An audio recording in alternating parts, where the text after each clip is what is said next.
리명철이 제길 멈춰. 더 가면 난 쏘봐 해. 때로는 단 한 통의 메시지가 한 나라의 운명을 뒤흔들기도 합니다.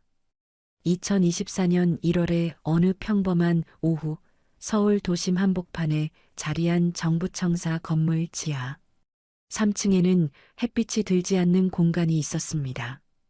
국가정보원 대북공작팀 사무실은 창문 하나 없이 완전히 밀폐된 구조로 설계되어 있었고, 천장에 박힌 형광등만이 하루 24시간 동안 같은 밝기로 그 공간을 비추고 있었습니다. 벽면에는 한반도 지도와 북한 주요 인물들의 사진이 빼곡하게 붙어 있었고, 책상마다 여러 대의 모니터가 켜진 채로 끊임없이 데이터를 송수신하고 있었습니다. 정재혁 팀장은 그날도 여느 때와 다름없이 자신의 자리에 앉아서 중국 단둥발 정보 보고서를 꼼꼼하게 검토하고 있었습니다.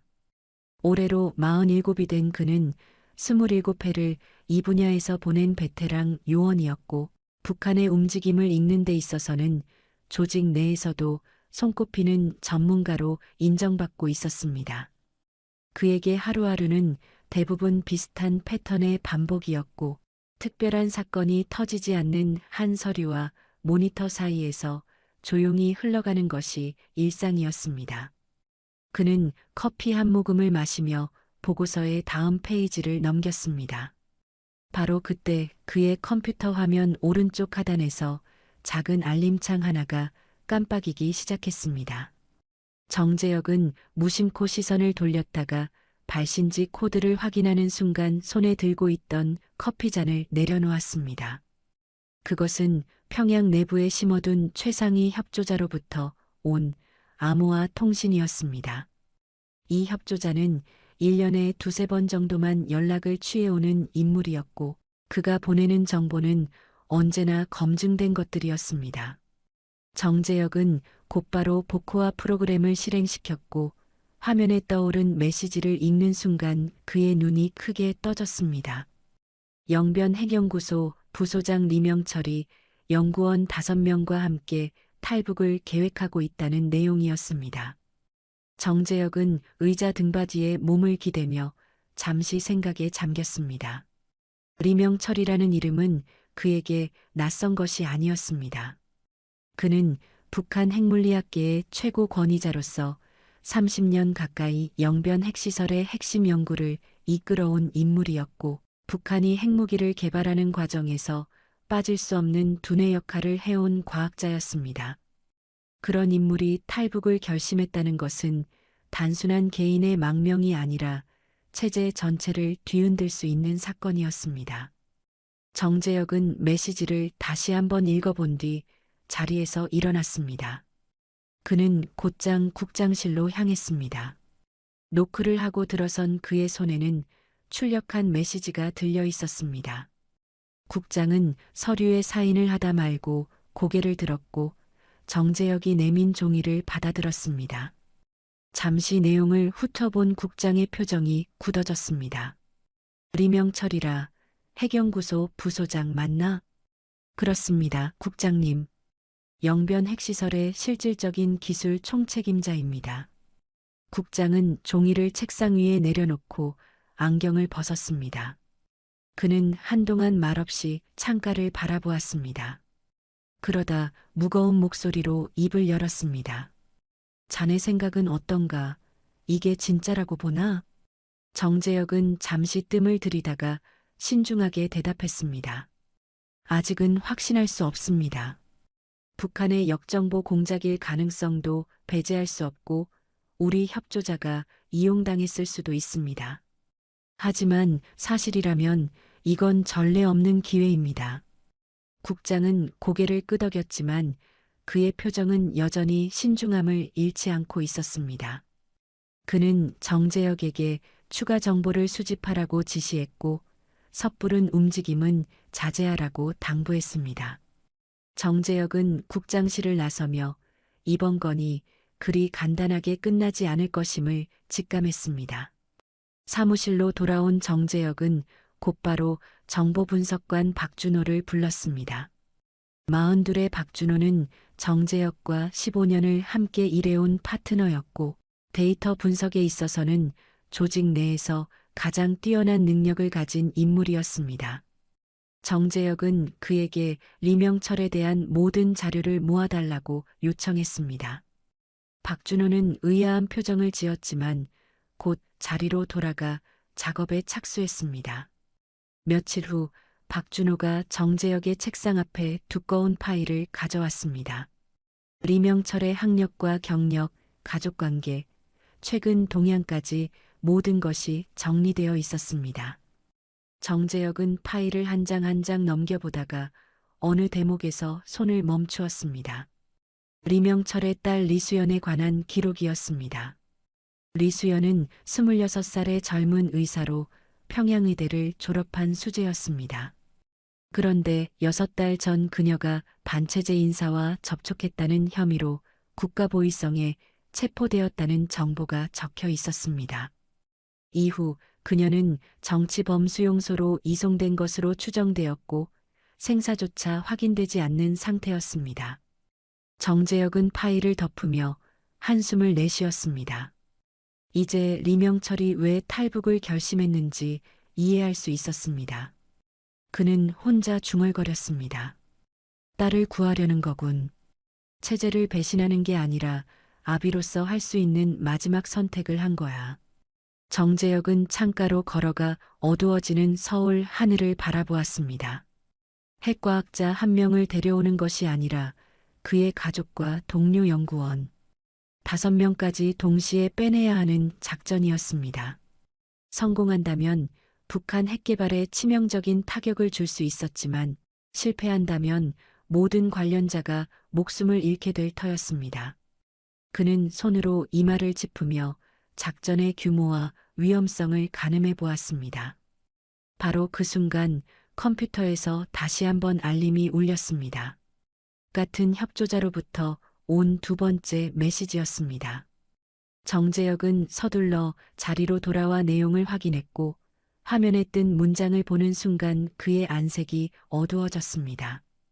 보위성 특별수사국장 강철호가 이미 리명철의 동향을 주시하고 있다는 경고였습니다. 강철호는 리명철의 대학 동기이자 30년 지기 친구였지만 지금은 북한 체제를 지키는 최전선에 서 있는 인물이었습니다. 그가 움직이기 시작했다는 것은 리명철에게 남은 시간이 얼마 없다는 뜻이었습니다. 정재역은 모니터 앞에 앉은 채 잠시 눈을 감았습니다. 머릿속에서 여러 가지 시나리오가 교차했습니다. 그는 천천히 눈을 뜨며 박준호에게 말했습니다.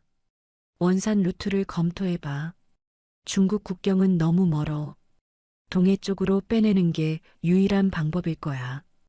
박준호는 고개를 끄덕이며 자리로 돌아갔습니다. 정재역은 다시 한번 창밖을 바라보았습니다. 평양 어딘가에서 한 아버지가 딸을 구하기 위해 모든 것을 걸고 있었습니다. 그리고 그 아버지를 돕기 위해 자신도 곧 모든 것을 걸어야 할 터였습니다. 기나긴 밤이 시작되고 있었습니다. 그것은 서울에서만이 아니었습니다. 같은 시각 평양에서도 어둠이 내려앉고 있었습니다. 대동강을 따라 늘어선 고층 건물들 사이로 겨울바람이 매섭게 불어왔고 거리에는 퇴근길 인파가 빠르게 줄어들고 있었습니다. 평양 외곽에 위치한 영변 핵연구소는 이미 대부분의 연구원들이 퇴근한 뒤라 적막한 분위기가 감돌았습니다. 하지만 본관 3층 끝에 자리한 부소장 집무실에는 아직 불이 켜져 있었습니다. 리명철은 책상 앞에 앉아 컴퓨터 화면을 응시하고 있었습니다. 54의 나이에 반백이 된 머리카락과 깊게 패인 주름이 그간의 세월을 말해주고 있었습니다. 그는 30년 가까이 이 연구소에서 일해왔고 북한의 핵무기 개발에 있어 누구보다 중요한 역할을 담당해온 과학자였습니다. 조국이 그에게 준 훈장과 특권은 셀 수 없이 많았지만 지금 그의 마음속에는 그 어떤 것도 의미가 없었습니다. 그의 손가락이 키보드 위에서 빠르게 움직였습니다. 화면에는 수십 개의 폴더가 열려 있었고 그 안에는 30년간 축적된 핵개발 연구 자료들이 담겨 있었습니다.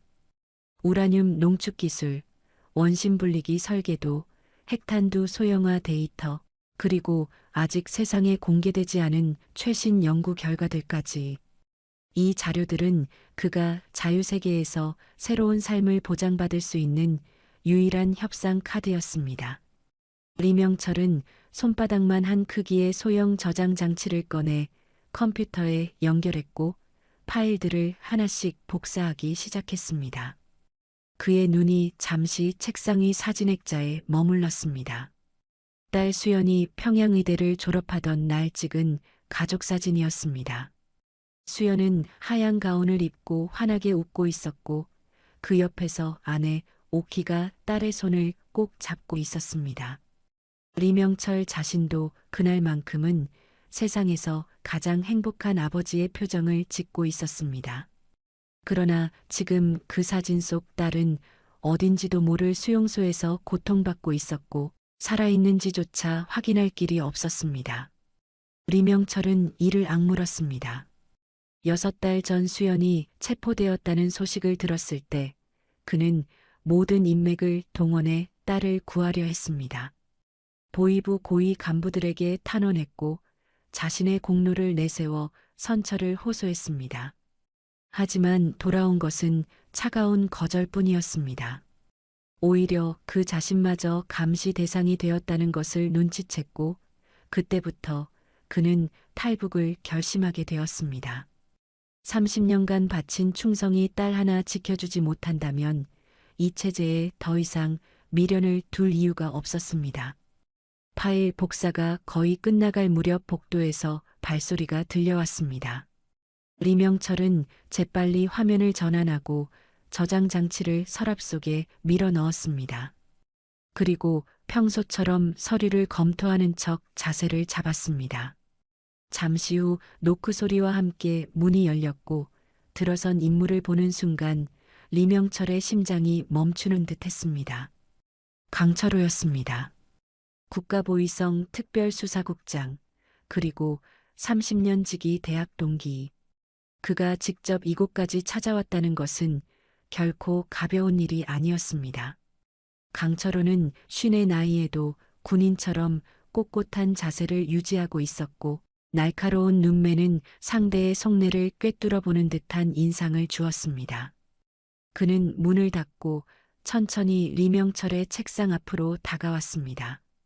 오랜만이네, 명철이. 철호, 이 시간에 웬일인가. 미리 연락을 주지 그랬어. 리명철은 애써 평온한 표정을 지으며 자리에서 일어났습니다. 그는 소파 쪽으로 손을 내밀어 앉으라는 제스처를 취했습니다. 강철호는 고개를 저으며 그 자리에 서 있었습니다. 앉을 시간은 없어. 오래 있을 생각도 없고. 그의 목소리에는 친구로서의 온기와 수사관으로서의 차가움이 묘하게 뒤섞여 있었습니다. 리명철은 그 톤에서 불길한 기운을 감지했지만 내색하지 않았습니다. 그래, 그럼 무슨 일로 왔나? 강철호는 잠시 리명철의 눈을 바라보았습니다.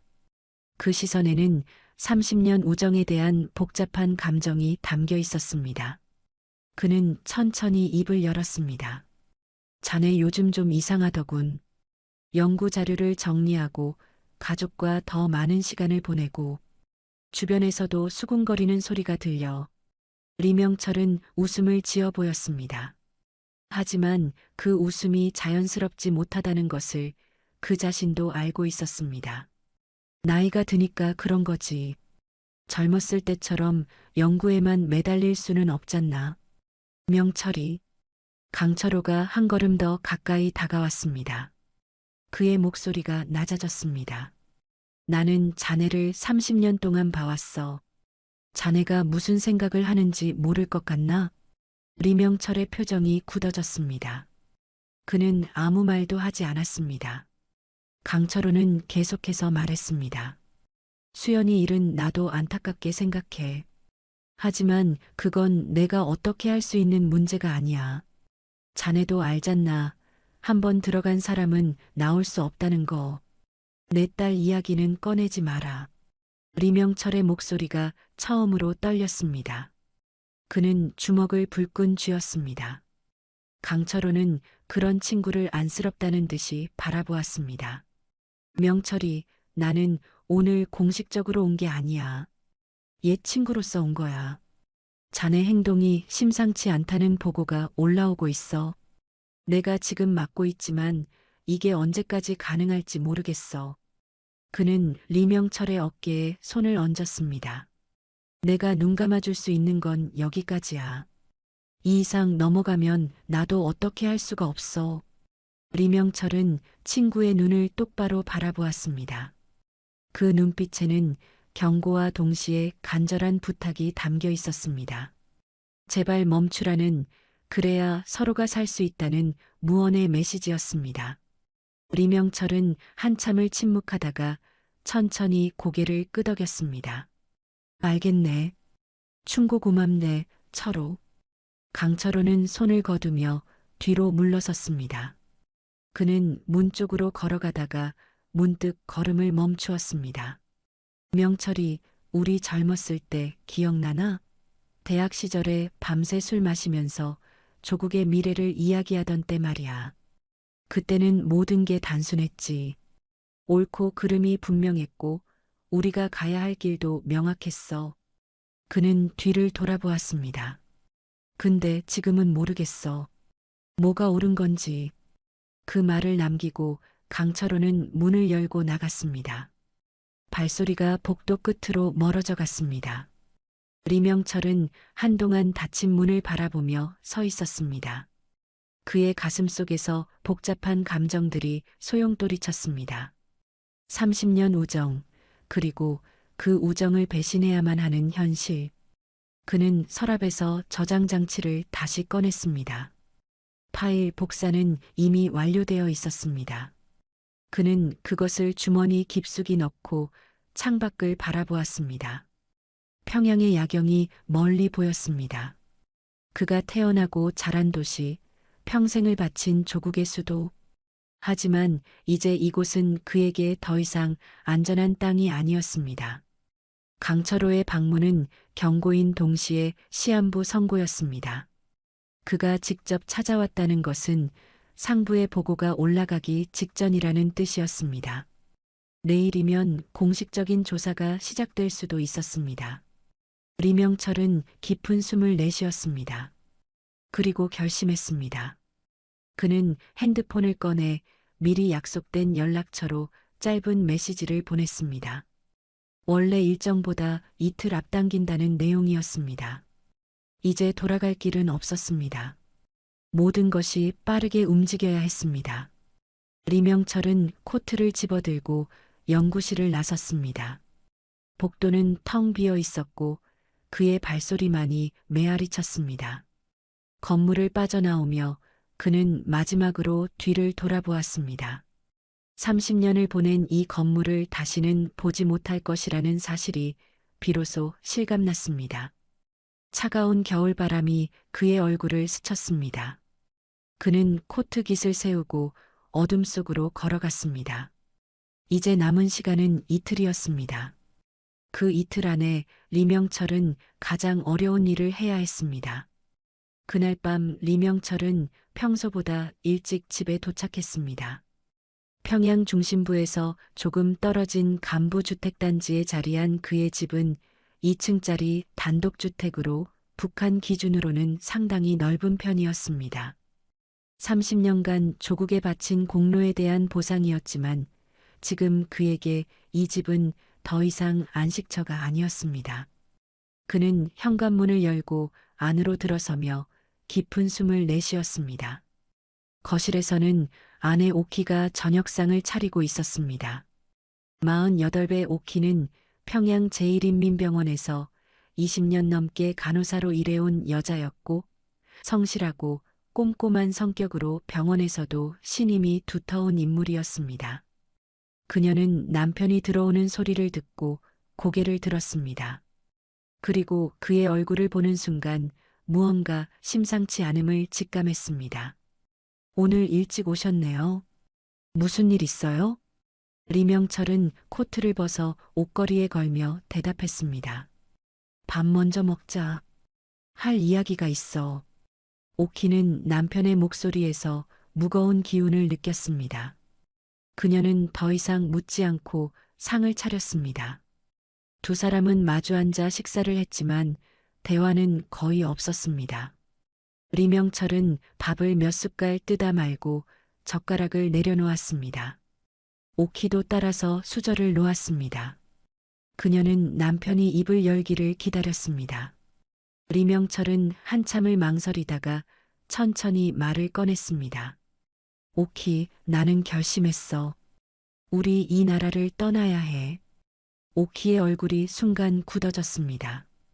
그녀는 남편이 무슨 말을 하는지 바로 이해하지 못한 것처럼 멍하니 그를 바라보았습니다. 떠나다니, 그게 무슨 말이에요? 탈북이야. 남쪽으로 가는 거야. 그 말을 듣는 순간 오키의 눈이 크게 떠졌습니다. 그녀는 자리에서 벌떡 일어났습니다. 그녀의 목소리가 떨리기 시작했습니다. 당신 지금 제정신이에요? 그게 얼마나 위험한 일인지 알면서 그런 말을 해요? 리명철은 일어서는 아내를 올려다보며 침착하게 대답했습니다. 알아. 그래서 신중하게 준비했어. 나 혼자가 아니야. 연구원 5명도 함께 가기로 했어. 남쪽에서 우리를 받아줄 준비가 되어 있어. 오키는 두 손으로 얼굴을 감쌌습니다. 그녀의 어깨가 미세하게 떨리고 있었습니다.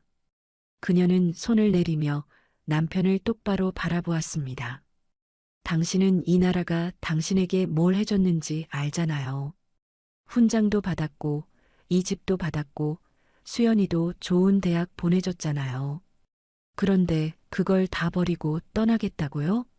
리명철은 자리에서 일어나 아내 앞으로 다가갔습니다. 그는 오키의 양 어깨를 잡고 조용하지만 단호한 목소리로 말했습니다.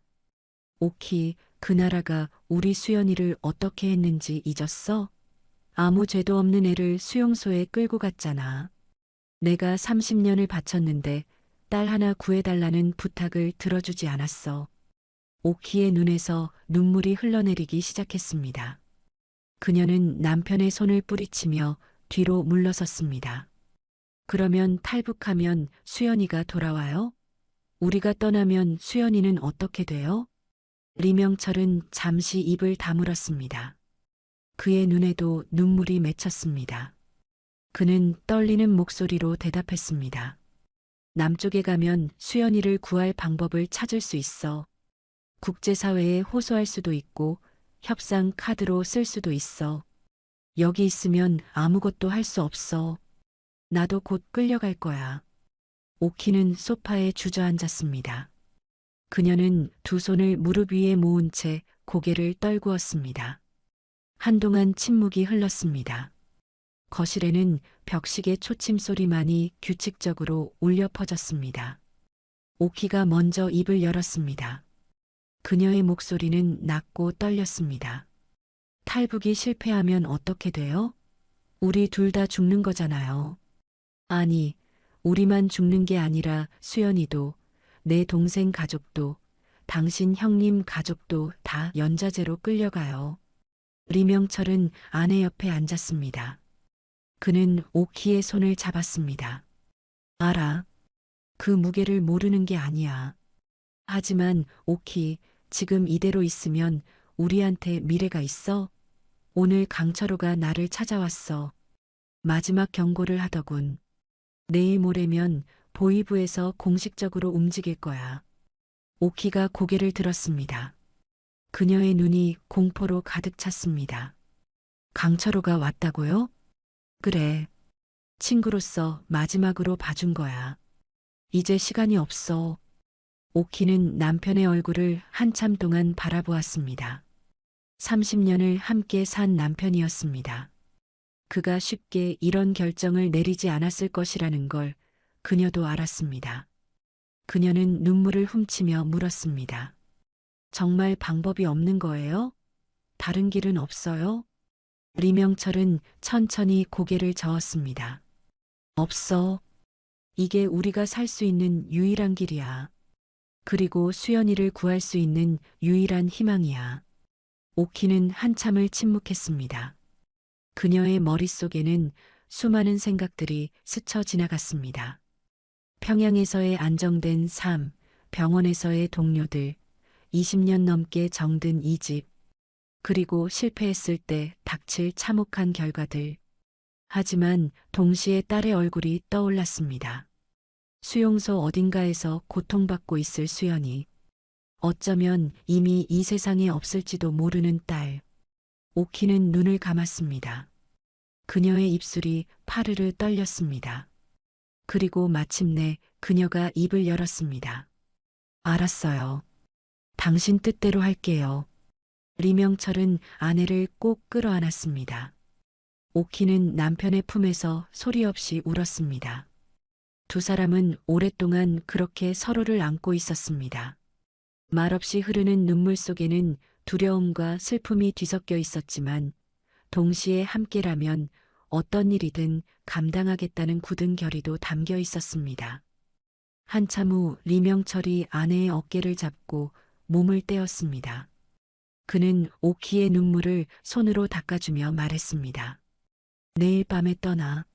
짐은 최소한으로 챙겨. 가방 하나에 들어갈 정도로만. 사진이나 눈에 띄는 물건은 가져가면 안 돼. 오키는 고개를 끄덕였습니다. 그녀는 떨리는 손으로 남편의 얼굴을 어루만졌습니다. 수연이가 우리를 원망하지 않을까요? 자기만 두고 떠났다고. 리명철은 아내의 손을 잡았습니다. 수연이는 이해할 거야. 우리가 도망친 게 아니라 걔를 구하러 가는 거라는 걸. 그날 밤 두 사람은 잠을 이루지 못했습니다. 그들은 나란히 누워 천장을 바라보았습니다.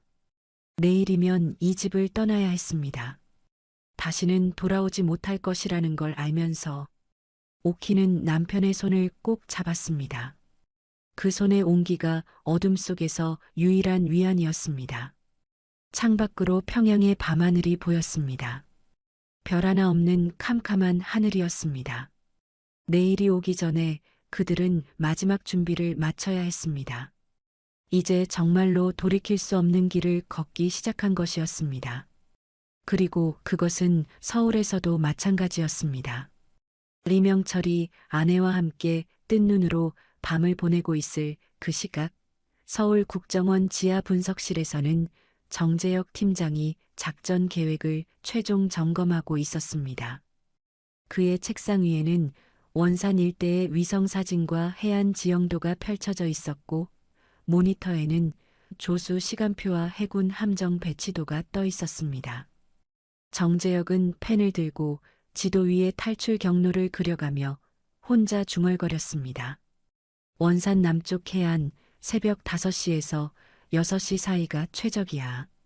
조수가 들어오는 시간이라 소형 잠수정이 해안까지 접근할 수 있어. 그는 계산기를 두드리며 소요 시간을 다시 한번 확인했습니다.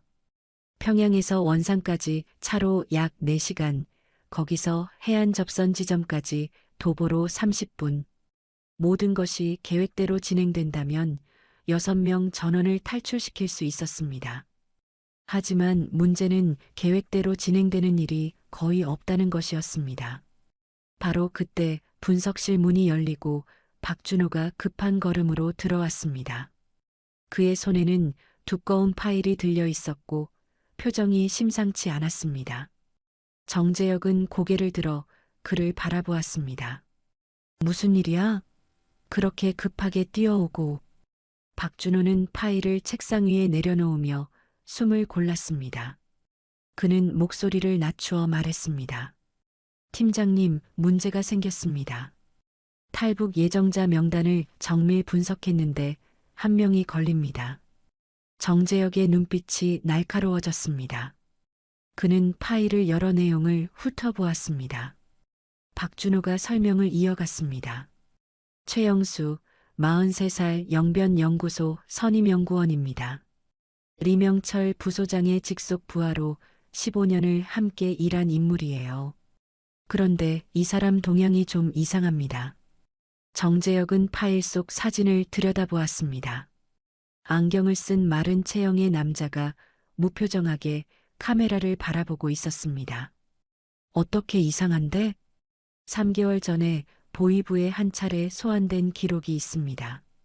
공식적으로는 사상 점검 명목이었는데 석방된 후 행동 패턴이 바뀌었어요. 이전에는 리명철 부소장과 자주 어울렸는데 갑자기 거리를 두기 시작했습니다. 정재혁은 의자 등받이에 몸을 기대며 미간을 찌푸렸습니다. 보위부에 소환된 후 행동이 바뀌었다는 것은 두 가지 가능성을 의미했습니다. 하나는 겁을 먹고 조심하게 된 것이고 다른 하나는 포섭되어 정보를 제공하기 시작한 것이었습니다. 확실한 증거가 있어?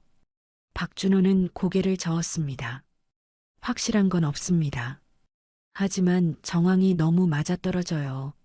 리명철 부소장이 탈북을 계획하고 있다는 정보가 어떻게 보위부까지 올라갔겠습니까? 내부에 누군가 있다는 뜻입니다. 정재혁은 자리에서 일어나 창가로 걸어갔습니다. 지하라 창문은 없었지만 그는 습관적으로 벽을 바라보며 생각에 잠겼습니다. 만약 최영수가 이중 간첩이라면 이 작전 전체가 북한의 함정일 수 있었습니다. 그들을 유인해서 일망타진하려는 역공작.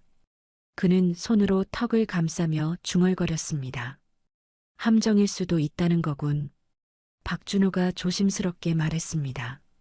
팀장님, 작전을 중단하는 게 어떻겠습니까? 위험이 너무 큽니다. 만약 함정이라면 우리 요원들까지 위험해집니다. 정재혁은 천천히 고개를 돌려 박준호를 바라보았습니다. 그의 눈에는 복잡한 감정이 담겨 있었습니다. 작전을 중단하면 리명철 일행은 어떻게 돼? 박준호는 대답하지 못했습니다. 둘 다 답을 알고 있었기 때문이었습니다. 작전이 중단되면 리명철은 체포되어 처형당할 것이고 그의 가족과 동료들도 같은 운명을 맞을 것이었습니다. 정재혁은 다시 책상으로 돌아와 앉았습니다. 그는 파일을 다시 한번 들여다보며 말했습니다. 준호, 우리가 이 일을 하는 이유가 뭐야? 안전하게 사무실에 앉아서 보고서나 쓰려고 이 일을 하는 게 아니잖아. 박준호는 묵묵히 팀장의 말을 들었습니다. 저 사람들은 목숨을 걸고 자유를 향해 오고 있어. 우리가 뒤로 빠지면 저 사람들은 죽어. 함정일 수도 있다는 건 가능성이지 확정이 아니야. 그는 펜을 들어 최영수의 사진 위에 동그라미를 쳤습니다. 이 사람을 끝까지 감시해. 작전 당일까지 모든 동선을 추적하고 이상 징후가 포착되면 즉시 보고해. 그리고 만약 그가 정말 이중간첩이라면 그를 제외하고 작전을 진행할 수 있도록 대비책을 마련해둬. 박준호는 잠시 망설이다가 고개를 끄덕였습니다. 알겠습니다. 그런데 팀장님, 만약 이게 정말 함정이라면 팀장님도 위험합니다. 현장에 직접 들어가시면 안 됩니다. 정재혁은 씁쓸하게 웃었습니다. 내가 안 들어가면 누가 들어가? 이 작전은 내가 책임지는 거야. 만약 일이 잘못되면 내가 책임을 져야지.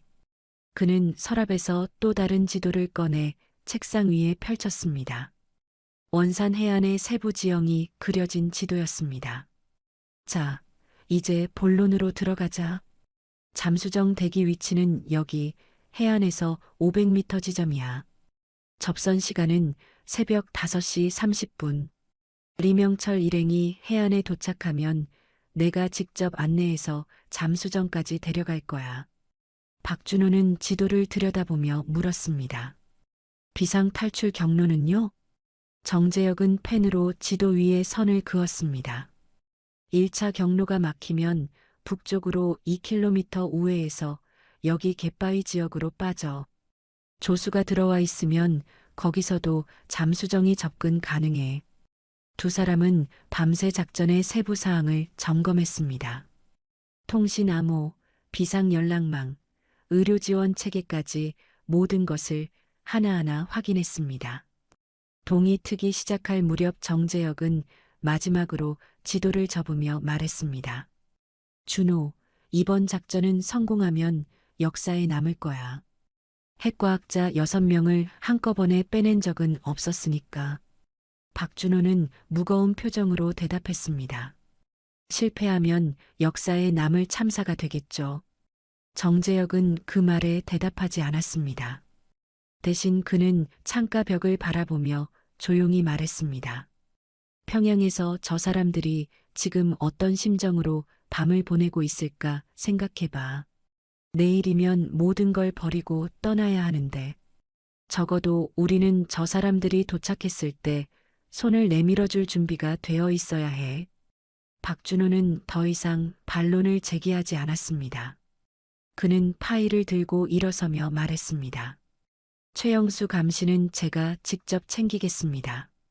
의심스러운 움직임이 있으면 즉시 보고 드리죠. 정재혁은 고개를 끄덕였습니다. 박준호가 나간 뒤 그는 홀로 사무실에 남아 지도를 바라보았습니다.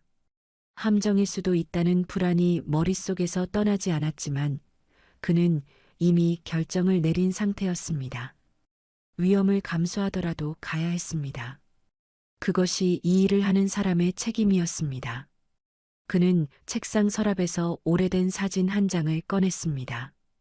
20년 전 첫 작전에서 함께했던 동료들의 사진이었습니다. 그중 2명은 이미 북에서 목숨을 잃었습니다. 정재혁은 사진을 내려다보며 낮게 중얼거렸습니다. 이번에는 꼭 다 데려온다. 창밖 없는 지하 사무실에도 아침이 찾아오고 있었습니다. 작전 개시까지 남은 시간은 이제 하루였습니다. 그 하루가 지나고 마침내 그날이 밝았습니다. 탈출 당일 새벽 평양 외곽의 한 폐가에 어둠이 짙게 깔려 있었습니다. 리명철은 아내 오키와 함께 약속된 집결 장소에 먼저 도착해 있었습니다. 그들은 각자 작은 가방 하나씩만 들고 있었고 오키의 가방 안에는 딸 수연의 어린 시절 사진 한 장만이 들어 있었습니다. 그것이 그들이 이 땅에서 가져갈 수 있는 전부였습니다. 리명철은 손목시계를 확인했습니다. 새벽 2시를 조금 넘긴 시각이었습니다. 곧이어 연구원들이 한 명씩 도착하기 시작했습니다. 먼저 온 것은 40대 중반의 김태호였고 그 뒤를 이어 30대 후반의 박정민과 40대 초반의 이승환이 들어왔습니다. 마지막으로 50살의 최고참 한상철이 도착했습니다. 그들은 모두 영변연구소에서 리명철과 함께 일해온 핵심 연구원들이었고 각자의 이유로 조국을 등지기로 결심한 사람들이었습니다. 그들의 얼굴에는 두려움과 긴장이 역력했지만 동시에 돌이킬 수 없는 선택을 한 자들의 비장함도 서려 있었습니다. 리명철은 도착한 인원을 세어보았습니다.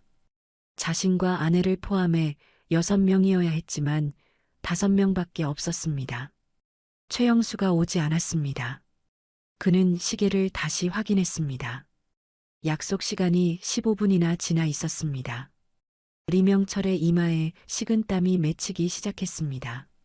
한상철이 조심스럽게 다가와 물었습니다. 부소장님, 영수가 왜 안 오는 겁니까? 리명철은 대답하지 못했습니다. 그의 머릿속에서 불길한 예감이 점점 커지고 있었습니다. 최영수는 15년을 함께 일한 부하였습니다. 누구보다 믿었던 사람이었습니다. 하지만 3개월 전 보위부에 소환된 이후 그가 미묘하게 달라졌다는 것을 리명철도 느끼고 있었습니다. 그때는 대수롭지 않게 넘겼지만 지금 생각해보니 모든 것이 의심스러웠습니다. 오키가 남편의 손을 잡았습니다. 그녀의 손이 차갑게 떨리고 있었습니다. 여보, 어떻게 할 거예요? 리명철은 잠시 눈을 감았습니다. 최영수가 배신했다면 이미 보위부에 신고가 들어갔을 것이었습니다. 지금 이 순간에도 보위부 요원들이 이쪽으로 출동하고 있을지 모를 일이었습니다. 더 이상 기다릴 시간이 없었습니다. 그는 눈을 뜨고 결단을 내렸습니다. 영수는 버린다. 지금 바로 출발한다. 연구원들의 얼굴에 동요가 일었습니다. 박정민이 급하게 말했습니다. 부소장님, 조금만 더 기다려보면 안 됩니까? 영수가 길이 막혀서 늦는 것일 수도 있습니다. 리명철은 단호하게 고개를 저었습니다. 안 돼. 영수는 배신했어. 3개월 전 보위부에 불려갔을 때 포섭된 거야. 지금 기다리면 우리 모두 잡혀. 그 말에 모두가 침묵했습니다. 이승환의 얼굴이 창백하게 변했고 한상철은 이를 악물었습니다. 오키는 남편의 팔을 꽉 붙잡았습니다. 리명철은 모두를 둘러보며 말했습니다. 지금부터 계획대로 움직인다. 두 팀으로 나눠서 원산으로 간다. 첫 번째 팀은 나와 오키, 그리고 태호. 두 번째 팀은 상철, 정민, 승환. 각자 다른 경로로 이동해서 새벽 5시 전에 해안 접선 지점에서 만난다. 그는 주머니에서 작은 지도를 꺼내 태호에게 건넸습니다. 이게 접선 지점이야. 절대 잃어버리지 마. 그리고 만약 한 팀이 잡히더라도 다른 팀은 멈추지 말고 계속 가. 알겠나? 연구원들은 무거운 표정으로 고개를 끄덕였습니다. 김태호가 지도를 받아들며 물었습니다. 부소장님, 만약 접선 지점에 남쪽 사람들이 안 나오면 어떻게 합니까? 리명철은 잠시 침묵하다가 대답했습니다. 그러면 우리는 끝이야. 하지만 그들은 올 거야. 나를 믿어. 그는 시계를 마지막으로 확인했습니다. 새벽 2시 20분. 원산까지는 최소 4시간이 걸릴 것이었습니다. 길이 막히거나 검문에 걸리면 더 오래 걸릴 수도 있었습니다. 시간이 촉박했습니다. 자, 출발한다. 리명철의 명령에 두 팀이 각자의 차량으로 향했습니다. 폐가 앞에는 미리 준비해둔 낡은 승용차 2대가 있었습니다. 번호판은 가짜였고 차량 등록증도 위조된 것이었습니다. 리명철은 운전석에 앉아 시동을 걸었습니다. 오키가 조수석에, 김태호가 뒷좌석에 탔습니다. 차가 출발하기 직전 리명철은 백미러로 어둠 속에 서 있는 다른 팀을 바라보았습니다. 한상철이 손을 들어 작별 인사를 했습니다. 리명철도 손을 들어 답했습니다. 그것이 마지막이 될 수도 있다는 것을 모두가 알고 있었습니다. 차는 어둠 속으로 미끄러지듯 출발했습니다. 평양 외곽의 좁은 도로를 따라 동쪽으로 향했습니다. 리명철은 핸들을 꽉 쥐고 전방을 주시했습니다. 백미러에는 점점 멀어지는 집결 장소가 비쳤고 곧 어둠에 삼켜져 사라졌습니다. 오키가 조용히 물었습니다. 영수가 정말 배신한 걸까요? 리명철은 한참을 대답하지 않았습니다. 그러다 낮은 목소리로 말했습니다. 모르겠어. 하지만 의심스러운 상황에서 기다리는 건 자살행위야. 영수가 잡혀서 고문당하고 있을 수도 있고 이미 우리를 팔았을 수도 있어. 어느 쪽이든 그를 기다릴 수는 없었어. 뒷좌석에서 김태호가 말했습니다. 부소장님, 만약 영수가 신고했다면 검문이 강화될 겁니다. 원산까지 무사히 갈 수 있을까요? 리명철은 백미러로 태호를 바라보았습니다. 그래서 두 팀으로 나눈 거야. 한 팀이 걸리더라도 다른 팀은 갈 수 있도록. 그리고 검문이 본격적으로 강화되려면 시간이 좀 걸려. 우리가 새벽에 움직이는 이유가 그거야. 차는 어둠 속을 달렸습니다. 평양 시내를 우회해서 외곽도로로 빠졌습니다. 도로에는 차량이 거의 없었고 가끔 군용 트럭이 반대편에서 지나갈 뿐이었습니다. 리명철은 속도를 일정하게 유지하면서 눈에 띄지 않도록 조심했습니다. 너무 빨리 달려도 의심받고 너무 느려도 의심받을 수 있었습니다. 1시간쯤 달렸을 때 전방에 검문소 불빛이 보였습니다. 오키의 숨소리가 가빠졌습니다. 김태호는 주먹을 불끈 쥐었습니다. 리명철은 침착하게 속도를 줄이며 말했습니다. 당황하지 마. 우리는 원산에 있는 친척 장례식에 가는 거야. 서류는 준비되어 있어. 그는 미리 위조해둔 통행증을 꺼내 손에 들었습니다. 차가 검문소 앞에 멈추었습니다. 젊은 군인이 손전등을 들고 다가왔습니다. 리명철은 창문을 내리고 통행증을 내밀었습니다. 원산에 가는 길입니다. 친척이 갑자기 돌아가셔서 장례식에 가야 합니다. 군인은 손전등으로 통행증을 비춘 뒤 차 안을 훑어보았습니다. 오키는 슬픈 표정을 지으며 눈을 피했고 김태호는 고개를 숙이고 있었습니다. 군인이 물었습니다. 뒷좌석에 있는 사람은 누굽니까? 리명철은 자연스럽게 대답했습니다. 제 동생입니다. 함께 장례식에 가는 겁니다. 군인은 잠시 차 안을 살피다가 통행증을 돌려주었습니다. 가십시오. 리명철은 고개를 숙여 인사하고 차를 출발시켰습니다. 검문소를 지나 100m쯤 달렸을 때 오키가 안도의 한숨을 내쉬었습니다. 하지만 리명철은 긴장을 풀지 않았습니다. 아직 검문소가 2~3개 더 있어. 방심하면 안 돼. 차는 계속해서 동쪽으로 달렸습니다. 캄캄한 도로 위에서 차의 헤드라이트만이 앞길을 비추고 있었습니다. 100m에는 아무것도 따라오지 않았지만 리명철은 계속해서 뒤를 확인했습니다. 1시간이 지나고 2시간이 지났습니다. 동쪽 하늘이 아주 조금씩 밝아오기 시작했습니다. 원산이 가까워지고 있었습니다. 하지만 동시에 보이부도 움직이고 있을 터였습니다. 시간과의 싸움이 본격적으로 시작된 것이었습니다. 그리고 그 싸움에서 가장 먼저 움직인 것은 평양이었습니다. 새벽 4시 평양 중심부에 위치한 국가보위성 본부 건물에 비상등이 켜졌습니다. 지하 벙커에 마련된 작전 통제실에는 긴박한 목소리들이 오가고 있었고 여러 대의 전화기가 동시에 울려대는 소리가 끊이지 않았습니다. 벽면에 설치된 대형 화면에는 평양과 그 주변 지역의 지도가 떠 있었고 곳곳에 붉은 점들이 깜빡이고 있었습니다. 특별수사국장 강철호는 화면 앞에 서서 보고를 받고 있었습니다.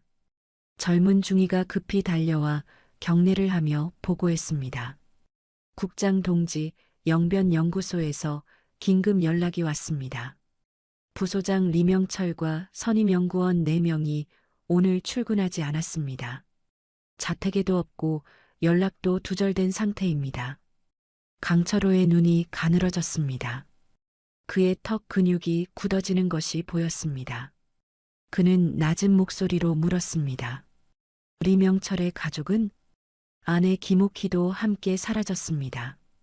이웃 주민 증언에 따르면 어젯밤 늦게 집을 나서는 것을 본 사람이 있다고 합니다. 강철호는 주먹을 불끈 쥐었습니다. 그가 경고했음에도 리명철은 결국 움직인 것이었습니다. 30년 우정을 저버리고 조국을 등진 것이었습니다. 그는 이를 악물었습니다. 하지만 지금은 분노를 느낄 때가 아니었습니다.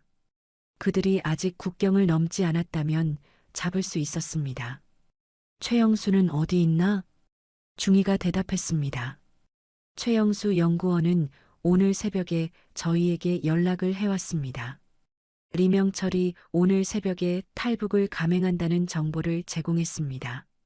강철호의 눈빛이 날카로워졌습니다. 최영수가 마지막 순간에 신고를 한 것이었습니다. 3개월 전 그를 포섭한 것이 효과를 본 셈이었습니다. 하지만 신고가 너무 늦었습니다. 리명철 일행은 이미 몇 시간 전에 출발했을 것이었습니다. 탈출 경로는 파악했나? 중위가 고개를 저었습니다. 최영수도 구체적인 경로는 모른다고 했습니다. 다만 원산 방향일 가능성이 높다고 추측했습니다. 강철호는 벽면 지도를 바라보았습니다. 평양에서 탈출할 수 있는 경로는 크게 세 가지였습니다. 북쪽으로 중국 국경을 향하는 것, 서쪽으로 황해를 건너는 것, 동쪽으로 동해안을 통해 빠지는 것. 중국 국경은 너무 멀고 검문이 삼엄했습니다. 서해안은 조수간만의 차가 심해서 선박 접근이 어려웠습니다. 남은 것은 동해안이었습니다. 원산. 그는 결단을 내렸습니다. 평양 전역에 비상경계령을 발령한다. 모든 검문소에 리명철 일행의 인상착의를 전달하고 의심스러운 차량은 무조건 정지시켜라. 철도와 주요 도로는 전면 차단한다. 중위가 경례를 하고 뛰어나갔습니다. 강철호는 다른 장교를 불렀습니다. 원산 일대 해안경비대에 연락해서 경계 수위를 최고 단계로 올려라. 해안 접근을 시도하는 자는 즉각 체포하도록. 필요하면 발포도 허가한다. 장교가 대답했습니다. 알겠습니다, 국장 동지. 그런데 원산까지는 차로 4시간이 넘게 걸립니다. 지금 출발해도 늦을 수 있습니다. 강철호는 고개를 끄덕였습니다. 그는 이미 그것을 알고 있었습니다. 차로는 늦었습니다. 다른 방법이 필요했습니다. 헬기를 준비해라. 내가 직접 원산으로 간다. 장교의 눈이 커졌습니다. 국장 동지가 직접 가십니까?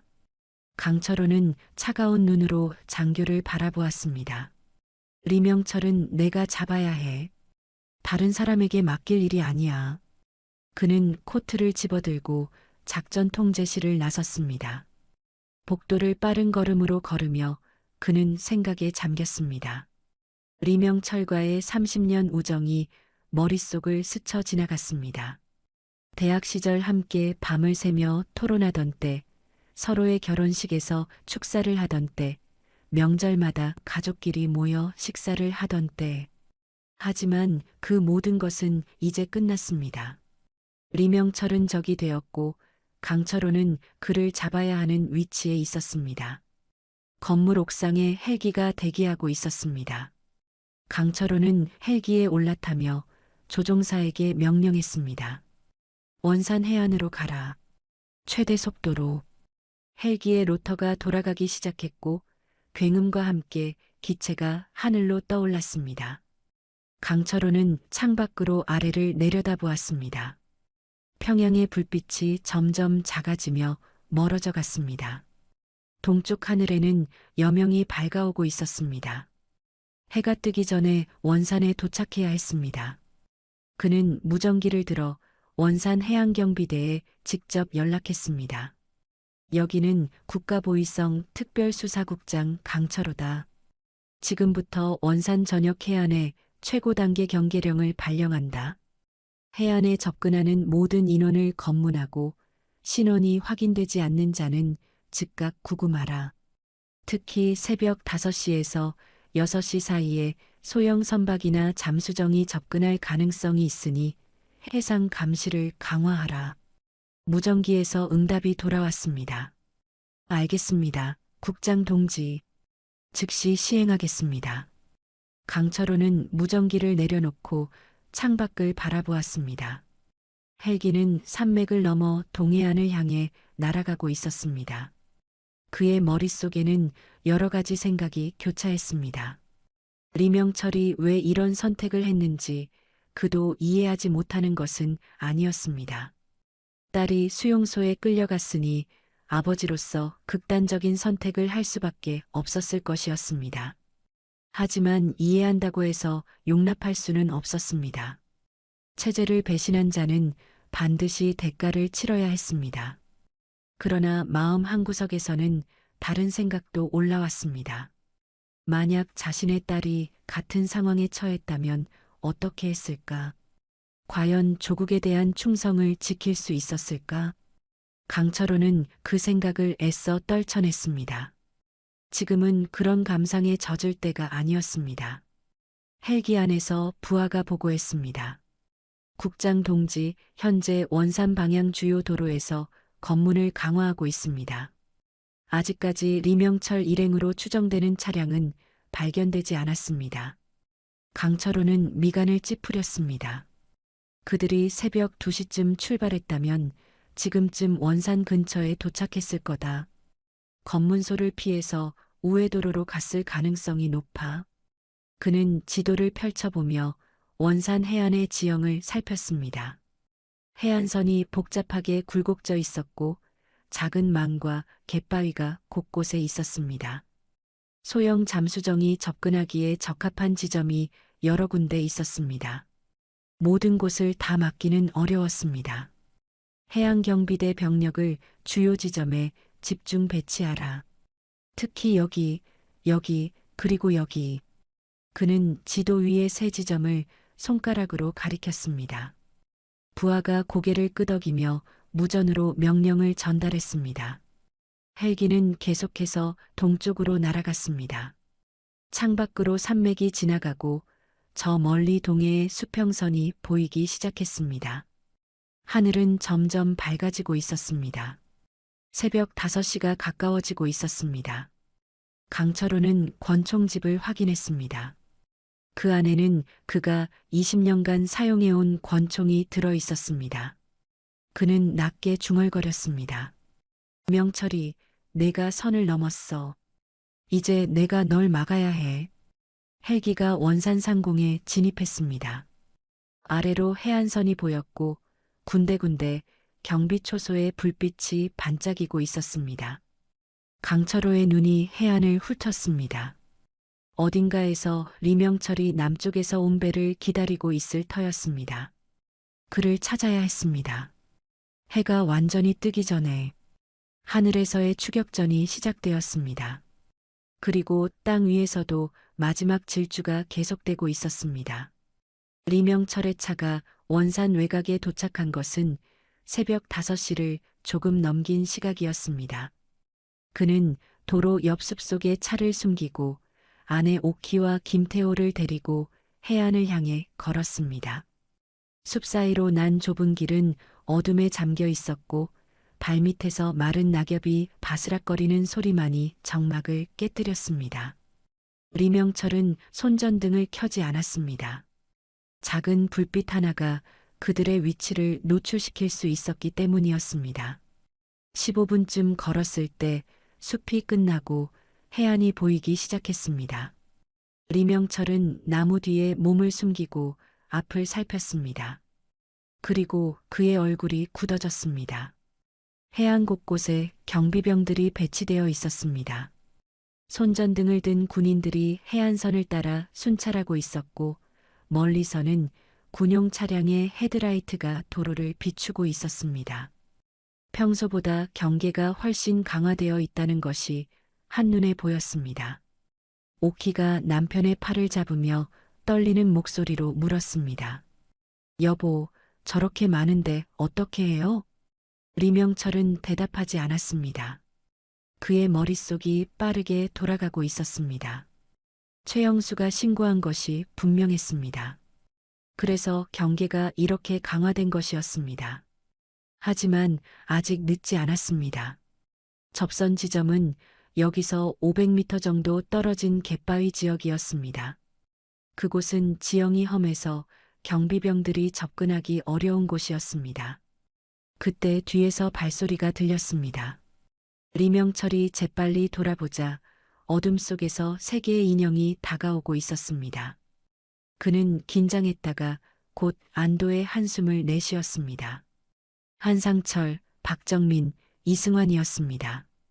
두 번째 팀이 무사히 도착한 것이었습니다. 한상철이 숨을 헐떡이며 다가왔습니다. 부소장님, 검문소가 늘어났습니다. 간신히 피해서 왔는데 상황이 심상치 않습니다. 리명철은 고개를 끄덕였습니다. 알아. 영수가 신고한 거야. 하지만 여기까지 왔으면 끝까지 가야 해.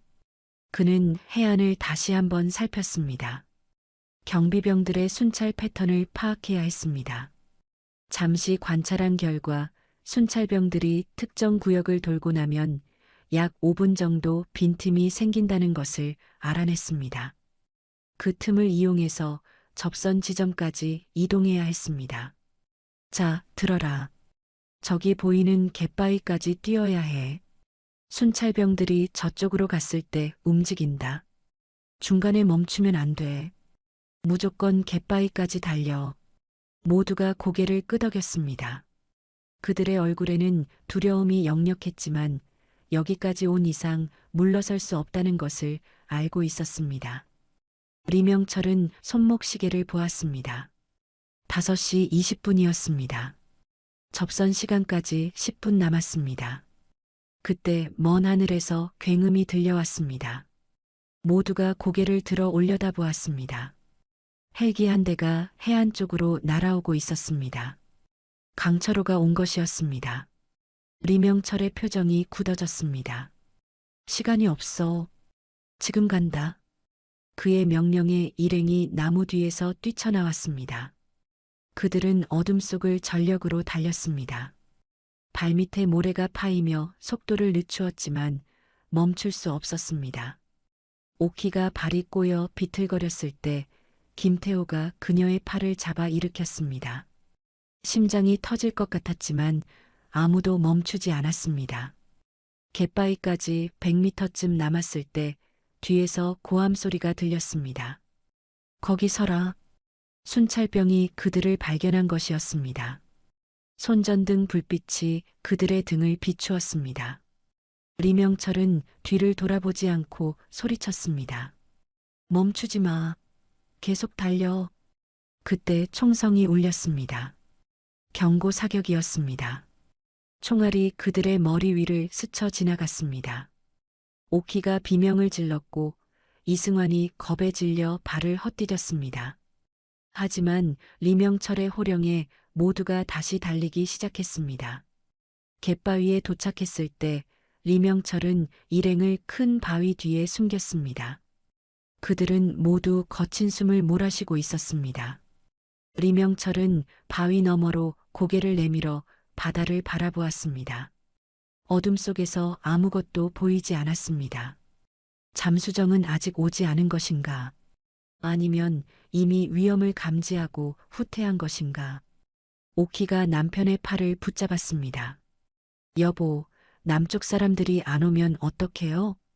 리명철은 대답하지 못했습니다. 그의 눈이 어두운 바다를 훑고 있었습니다. 그때 바위 뒤에서 무전기 소리 같은 것이 희미하게 들렸습니다. 리명철이 소리가 나는 쪽으로 다가가자 바위 틈에서 작은 불빛이 깜빡이는 것이 보였습니다. 신호였습니다. 정재혁이 보낸 신호. 리명철은 미리 약속한 대로 손전등을 꺼내 3번 짧게 전멸시켰습니다. 그러자 바다 쪽에서 같은 신호가 돌아왔습니다. 잠수정이 해안 500m 앞에 대기하고 있는 것이었습니다. 그는 안도의 한숨을 내쉬었습니다. 왔어. 저기 있어.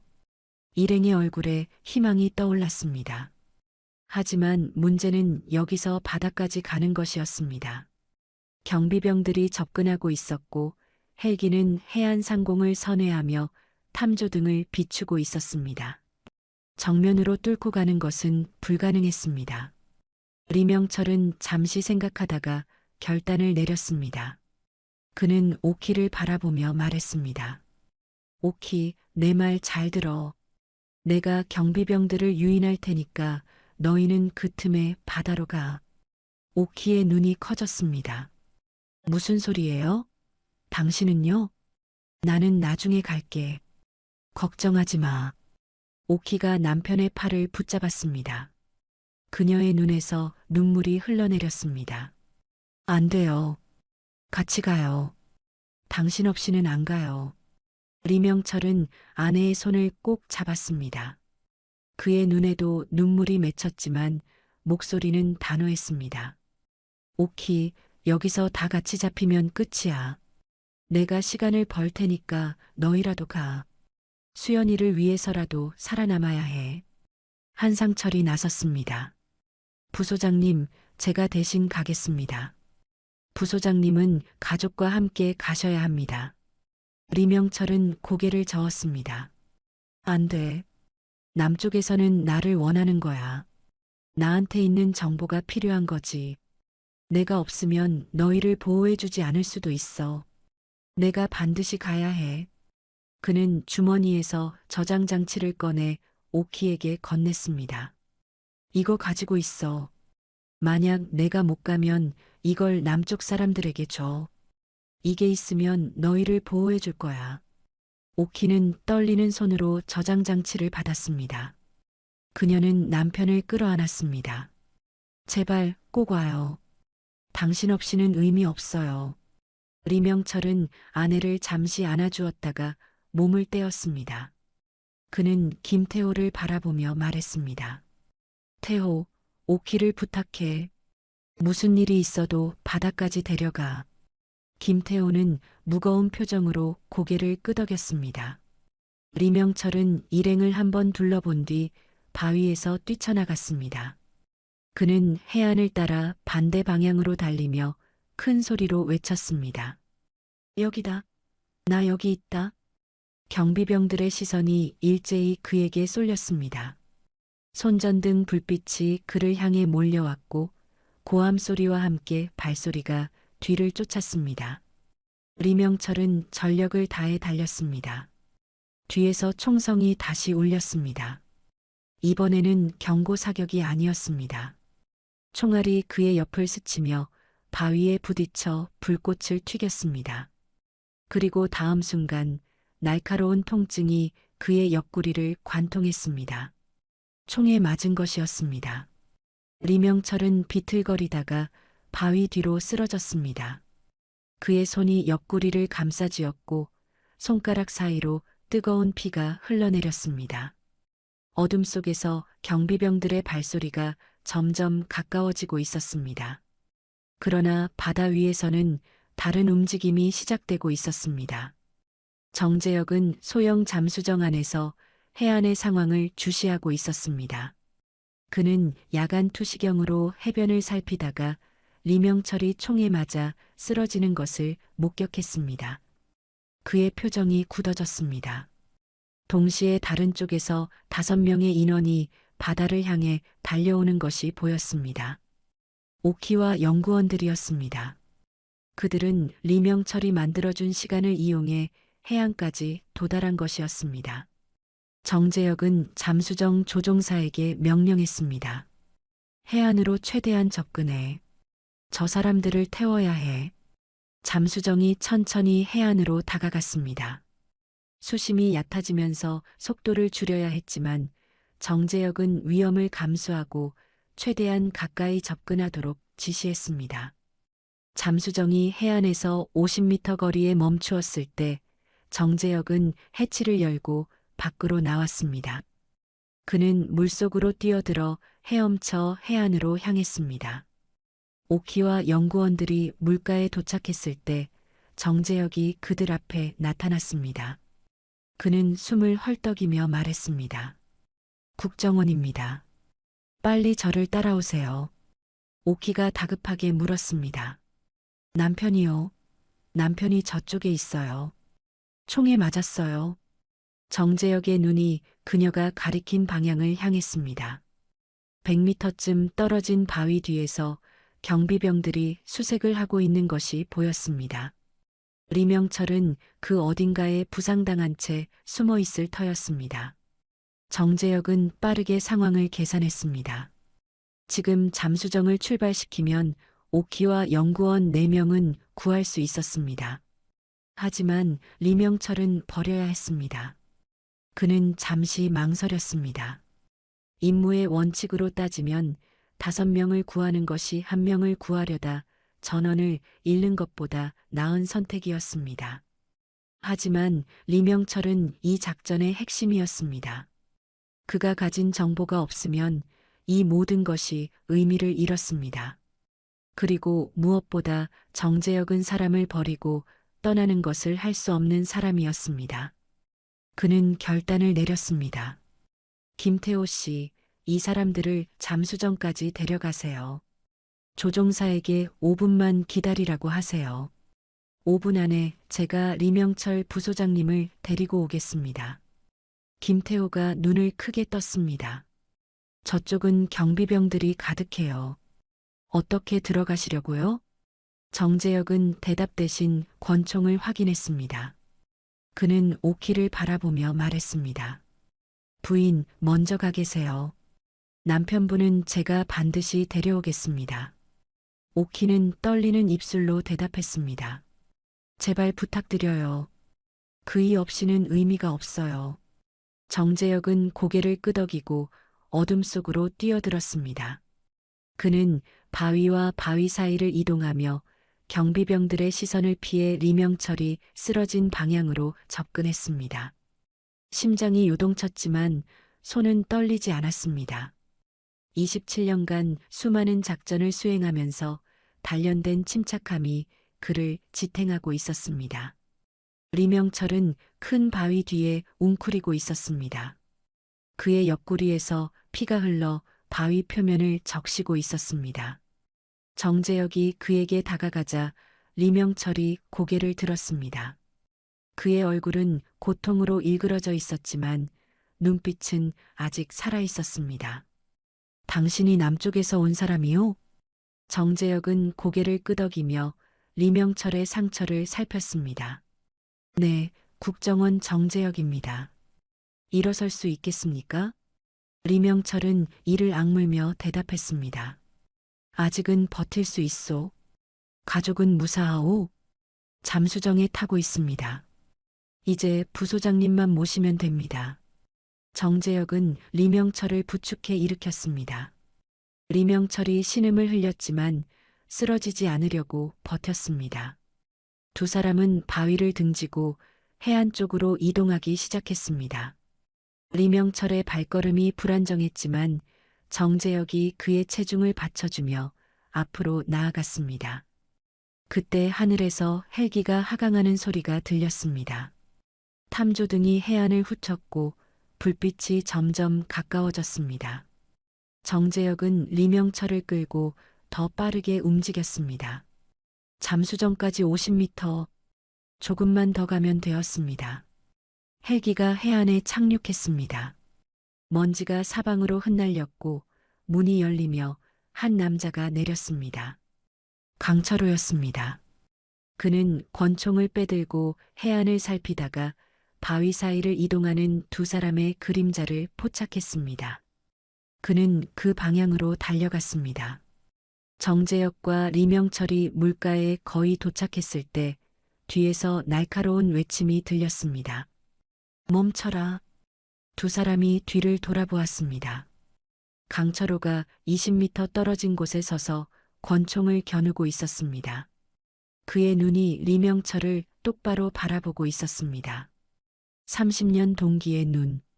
그 안에는 분노와 슬픔이 뒤섞여 있었습니다. 정재혁은 재빨리 자신의 권총을 빼들어 강철호를 겨누었습니다. 세 사람 사이에 팽팽한 긴장이 흘렀습니다. 파도 소리만이 침묵을 채웠습니다. 강철호가 먼저 입을 열었습니다. 명철이 여기까지야. 더 가면 쏜다. 리명철은 한 발짝도 움직이지 않았습니다. 그는 친구의 얼굴을 바라보며 힘겹게 말했습니다. 철호, 나를 놓아줘. 제발. 강철호의 손이 미세하게 떨렸습니다. 하지만 그는 총을 내리지 않았습니다. 그럴 수 없어. 자네는 조국을 배신했어. 내가 어떻게 눈을 감아줄 수 있겠나. 리명철은 고통을 참으며 대답했습니다. 조국이 먼저 나를 배신했어. 내 딸을 데려갔잖아. 30년을 바쳤는데 그 대가가 이거야.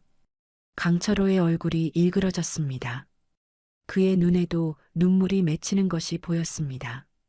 그는 떨리는 목소리로 말했습니다. 수연이 잃은 나도 마음이 아팠어. 하지만 그건 내가 어떻게 할 수 있는 문제가 아니야. 자네도 알잖아. 위에서 내려온 결정을. 리명철은 천천히 고개를 저었습니다. 그래서 떠나는 거야. 이런 곳에서는 더 이상 살 수 없어. 정재혁은 두 사람의 대화를 들으며 시간을 재고 있었습니다. 잠수정이 기다리는 시간이 거의 끝나가고 있었습니다. 그는 강철호에게 총을 겨눈 채 낮은 목소리로 말했습니다. 지금 총을 내려놓으시오. 그러면 아무도 다치지 않습니다. 강철호는 정재혁을 흘끔 쳐다보고는 다시 리명철에게 시선을 고정했습니다. 그의 손가락이 방아쇠에 걸려 있었습니다. 한 번만 당기면 끝이었습니다. 하지만 그는 당기지 못했습니다. 리명철이 힘겹게 한 걸음 앞으로 나섰습니다. 그는 친구를 바라보며 조용히 말했습니다. 철호, 30년간 고마웠어. 자네는 좋은 친구였어. 그리고 그는 깊이 고개를 숙였습니다. 30년 동기에게 보내는 마지막 인사였습니다. 그 인사에는 우정에 대한 감사, 배신에 대한 미안함, 그리고 작별의 슬픔이 모두 담겨 있었습니다. 강철호의 눈에서 눈물이 흘러내렸습니다. 그의 손이 떨리고 있었습니다. 방아쇠를 당겨야 한다는 것을 알았습니다. 그것이 그의 의무였습니다. 하지만 손가락이 움직이지 않았습니다. 30년 우정이 체제에 대한 충성을 이기고 있었습니다. 정재혁은 그 순간을 놓치지 않았습니다. 그는 리명철을 부축하고 물속으로 들어갔습니다. 두 사람은 파도를 헤치며 잠수정을 향해 나아갔습니다.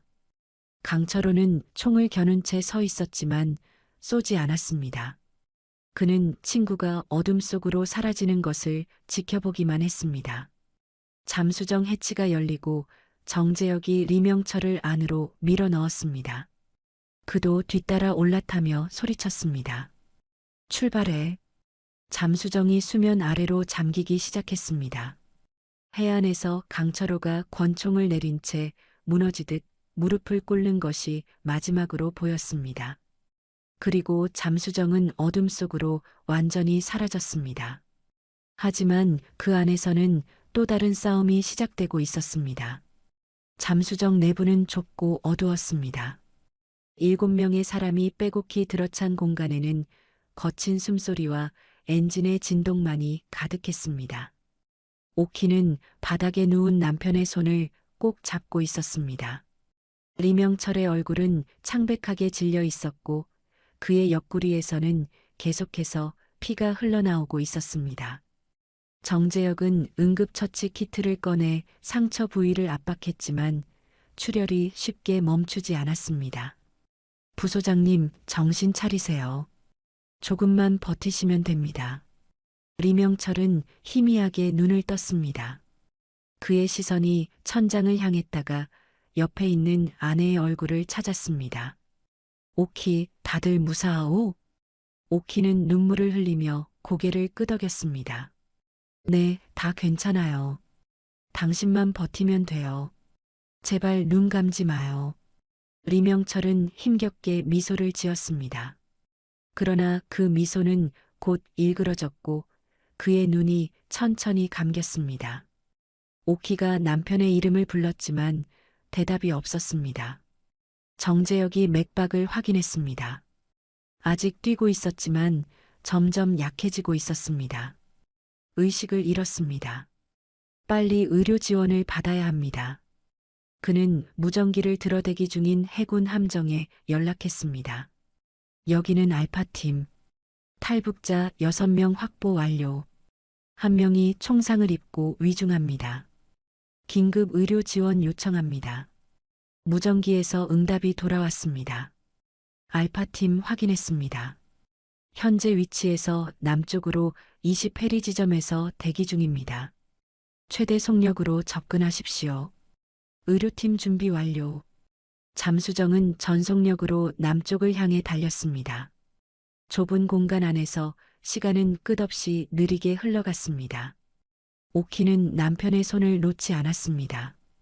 그녀의 입술이 계속해서 무언가를 중얼거렸습니다. 기도인지 남편의 이름인지 알 수 없었습니다. 김태호와 다른 연구원들은 숨을 죽이고 그 모습을 지켜보았습니다. 그들의 얼굴에는 안도와 불안이 뒤섞여 있었습니다. 1시간쯤 지났을 때 잠수정이 속도를 줄이기 시작했습니다. 정재혁이 말했습니다. 함정에 도착했습니다. 곧 인계됩니다.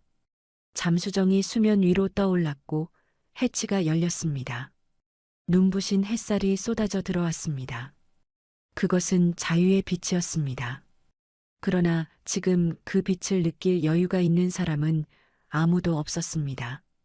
해군 함정의 의료팀이 재빨리 리명철을 들것에 옮겼습니다. 그들은 즉시 함정 내 의무실로 그를 이송했고 응급수술이 시작되었습니다. 오키는 의무실 앞 복도에 앉아 남편이 나오기를 기다렸습니다. 그녀의 옷에는 남편의 피가 묻어 있었지만 갈아입을 생각조차 하지 못했습니다. 정재혁이 그녀에게 다가가 물 한 컵을 건넸습니다. 일단 물이라도 드세요. 수술이 끝나려면 시간이 걸릴 겁니다. 오키는 물컵을 받았지만 마시지 않았습니다. 그녀는 떨리는 목소리로 물었습니다. 살 수 있을까요? 정재혁은 잠시 침묵하다가 대답했습니다. 의료팀이 최선을 다하고 있습니다. 부소장님은 강한 분입니다. 버티실 겁니다. 그것이 확신인지 위로인지 오키는 알 수 없었습니다. 그녀는 고개를 떨구고 눈을 감았습니다. 그녀의 손이 가슴 앞에서 깍지를 끼었습니다. 기도하는 모습이었습니다. 정재혁은 조용히 자리를 피해 주었습니다. 수술은 6시간이 넘게 이어졌습니다. 해가 중천에 떠올랐다가 서쪽으로 기울기 시작했을 때 의무실 문이 열렸습니다. 군의관이 나와 오키에게 다가왔습니다. 수술은 성공적으로 끝났습니다. 총알을 제거하고 출혈 부위를 봉합했습니다. 다행히 주요 장기는 손상되지 않았습니다. 오키의 눈에서 눈물이 쏟아졌습니다. 그녀는 두 손으로 얼굴을 감싸며 흐느꼈습니다. 안도의 눈물이었습니다. 의식은 언제 돌아오나요? 아직 마취에서 깨어나지 않았습니다. 2, 3일 정도 경과를 지켜봐야 합니다. 함정은 서울을 향해 항해했고 그날 저녁 리명철은 서울의 한 군 병원으로 이송되었습니다. 그는 중환자실에 입원했고 오키는 밤낮 없이 그의 곁을 지켰습니다. 정재혁도 틈틈이 병원을 찾아 상태를 확인했습니다. 연구원들은 별도의 시설에서 보호를 받으며 건강검진과 신원조사를 받았습니다. 며칠이 지났습니다. 리명철의 상태는 조금씩 호전되었지만 의식은 돌아오지 않았습니다.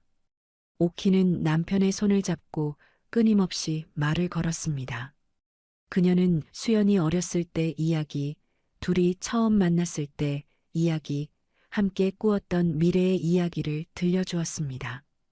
그 목소리가 남편에게 닿기를 바라면서 일주일이 지난 어느 아침 리명철의 손가락이 미세하게 움직였습니다. 오키가 숨을 죽이며 남편의 얼굴을 살폈습니다. 그의 눈꺼풀이 떨리더니 천천히 눈이 떠졌습니다. 그는 한참 동안 천장을 바라보다가 고개를 돌려 오키를 보았습니다. 오키, 오키는 남편을 끌어안으며 울음을 터뜨렸습니다. 여보, 정신이 들었어요? 나 알아봐요? 리명철은 희미하게 고개를 끄덕였습니다. 그는 주변을 둘러보았습니다.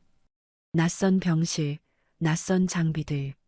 하지만 창밖으로 보이는 하늘은 어디서나 같은 하늘이었습니다. 그는 힘겹게 물었습니다. 여기가 남쪽이요? 네, 여보. 우리 해냈어요. 자유의 땅에 왔어요. 리명철은 눈을 감았습니다. 자유. 그 단어가 실감나지 않았습니다. 그는 다시 눈을 뜨고 아내를 바라보았습니다. 그리고 가장 먼저 물어야 할 것을 물었습니다. 수연이는? 수연이를 구할 방법을 찾았소? 오키의 얼굴이 굳어졌습니다. 그녀는 대답하지 못했습니다. 그녀의 눈에 다시 눈물이 고이기 시작했습니다. 리명철은 아내의 표정에서 무언가 잘못되었음을 직감했습니다. 왜 그러오? 수연이한테 무슨 일이 있어? 그때 병실 문이 열리고 정재혁이 들어왔습니다. 그는 리명철이 깨어난 것을 보고 다가왔습니다. 그의 표정이 무거웠습니다. 그는 오키를 바라보았고 오키는 고개를 저으며 눈물을 흘렸습니다. 정재혁은 깊은 한숨을 내쉬고 리명철의 침대 옆에 앉았습니다. 부소장님, 드릴 말씀이 있습니다. 리명철은 정재혁의 눈을 똑바로 바라보았습니다. 그의 가슴이 싸늘하게 식어가는 것이 느껴졌습니다. 수연이가 어떻게 됐소? 정재혁은 잠시 침묵하다가 천천히 입을 열었습니다. 따님은 3달 전에 수용소에서 돌아가셨습니다. 저희가 입수한 정보에 따르면 가혹한 노동과 영양실조로 인한 것이었습니다. 북한 당국은 부소장님께 이 사실을 알리지 않았습니다. 리명철의 얼굴에서 모든 표정이 사라졌습니다. 그는 한동안 아무 말도 하지 않았습니다. 그의 눈이 허공을 응시했습니다. 오키가 남편의 손을 잡으며 흐느꼈습니다. 여보, 미안해요. 나도 몰랐어요. 어떻게 이런 일이. 리명철은 여전히 말이 없었습니다. 그의 눈에서 눈물이 한 줄기 흘러내렸습니다. 그는 딸을 구하기 위해 모든 것을 버렸습니다. 조국도 명예도 30년간의 업적도. 그런데 그가 지키려 했던 것은 이미 세상에 없었습니다. 그의 탈북은 처음부터 의미가 없었던 것이었습니다. 한참 후 그가 입을 열었습니다. 그의 목소리는 텅 빈 것처럼 공허했습니다. 나는 자유를 얻었소. 하지만 가장 소중한 것을 잃었소. 이게 내가 치러야 할 대가였나 보오. 정재혁은 아무 말도 하지 못했습니다. 그도 수많은 작전에서 비슷한 상실을 겪어왔기에 그 무게를 알았습니다. 그는 조용히 일어나 병실을 나갔습니다. 부부만의 시간이 필요했습니다. 리명철은 창밖을 바라보았습니다. 서울의 하늘이 파랗게 펼쳐져 있었습니다. 자유의 하늘이었습니다. 하지만 그 하늘 아래 딸은 없었습니다. 그는 눈을 감았습니다. 자유는 공짜가 아니었습니다. 그는 그 대가를 너무나 혹독하게 치른 것이었습니다. 그리고 그 대가의 무게는 시간이 지나도 가벼워지지 않았습니다. 1년이 흘렀습니다. 리명철은 한국원자력연구원의 자문역으로 조용히 생활하고 있었습니다. 그는 작은 아파트에서 아내 오키와 단둘이 살았고 출퇴근 외에는 거의 집 밖을 나가지 않았습니다. 그가 가져온 핵개발 자료는 한국 정부에 큰 도움이 되었고 그 공로로 그는 안정적인 지위와 고호를 보장받았습니다. 하지만 그의 눈에는 예전의 빛이 사라져 있었습니다.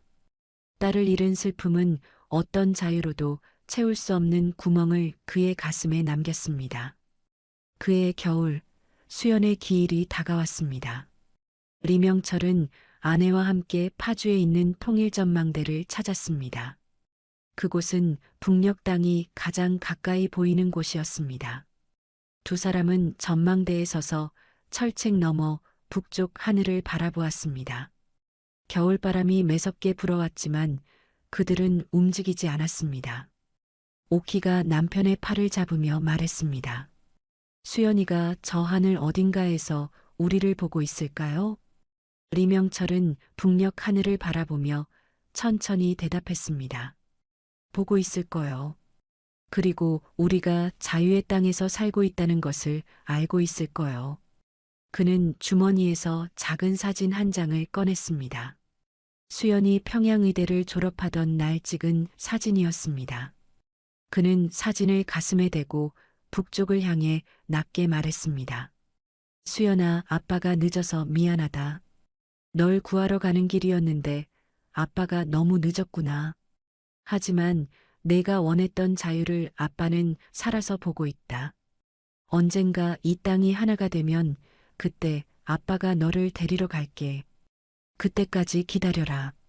오키는 남편의 곁에서 조용히 눈물을 흘렸습니다. 두 사람은 오랫동안 그 자리에 서서 북녘 하늘을 바라보았습니다.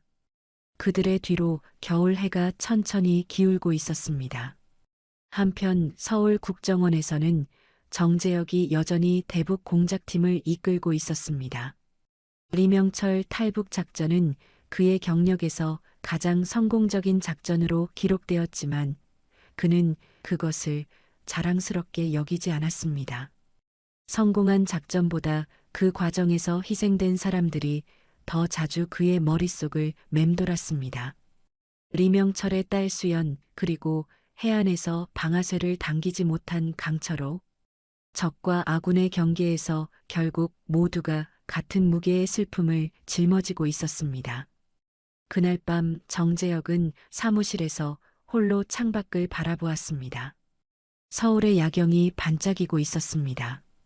그는 북쪽 하늘을 향해 조용히 중얼거렸습니다.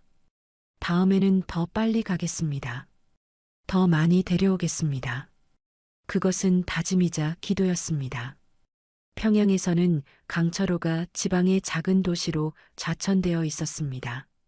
리명철 탈북 사건의 책임을 지고 특별수사국장 자리에서 물러난 것이었습니다. 그는 초라한 사무실에서 하급 업무를 처리하며 하루하루를 보냈습니다. 동료들은 그를 피했고 상부에서는 그를 잊은 듯 했습니다. 하지만 그는 처벌을 담담히 받아들였습니다. 그날 해안에서 방아쇠를 당기지 않은 것은 의도적인 선택이었습니다. 그 순간 그는 체제에 대한 충성보다 30년 우정을 선택했습니다. 그것이 옳은 일이었는지는 아직도 알 수 없었습니다. 다만 그 순간 그는 친구를 쏠 수 없었습니다. 그것만은 분명했습니다. 어느 날 밤 강철호는 사무실 창가에 서서 어두운 하늘을 바라보았습니다. 남쪽 어딘가에서 리명철이 살고 있을 터였습니다. 그는 자유를 얻었을까? 아니면 또 다른 감옥에 갇힌 것일까? 강철호는 알 수 없었습니다. 다만 그도 이곳에서 자신만의 감옥에 갇혀 있다는 것은 알았습니다. 그는 낮게 혼잣말을 했습니다. 명철이 잘 살아라. 그게 내가 바라는 전부다. 그 말은 누구에게도 닿지 않았습니다. 하지만 그는 그렇게라도 말해야 했습니다. 이야기는 한 남자의 탈북으로 시작되었지만 끝은 남겨진 모든 사람들의 이야기로 닫힙니다. 자유를 향해 떠난 사람, 그를 보내준 사람, 그리고 남겨진 사람. 그들 모두가 각자의 자리에서 각자의 무게를 짊어지고 살아가고 있었습니다. 리명철은 자유를 얻었지만 딸을 잃었습니다. 정재혁은 작전을 성공시켰지만 마음 한구석에 빚을 졌습니다. 강철호는 친구를 살렸지만 자신의 미래를 잃었습니다.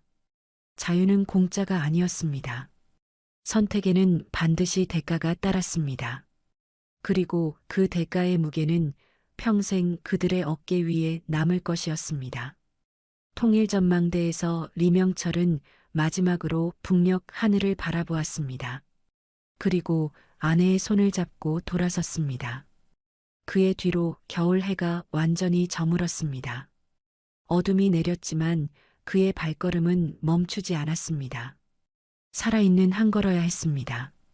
그것이 먼저 간 딸에게 보여줄 수 있는 유일한 것이었습니다. 오늘 이야기는 여기까지입니다. 자유란 무엇일까요? 우리는 흔히 자유를 당연한 것으로 여기며 살아갑니다. 하지만 누군가에게 자유는 목숨을 걸어야만 얻을 수 있는 것이고 가장 소중한 것을 잃고서야 손에 넣을 수 있는 것입니다. 오늘 이야기의 리명철처럼요. 그는 딸을 구하기 위해 모든 것을 버렸지만 정작 딸은 이미 세상을 떠난 뒤였습니다. 그의 탈북은 성공했지만 그가 진정으로 원했던 것은 얻지 못했습니다. 그럼에도 그는 살아가야 합니다.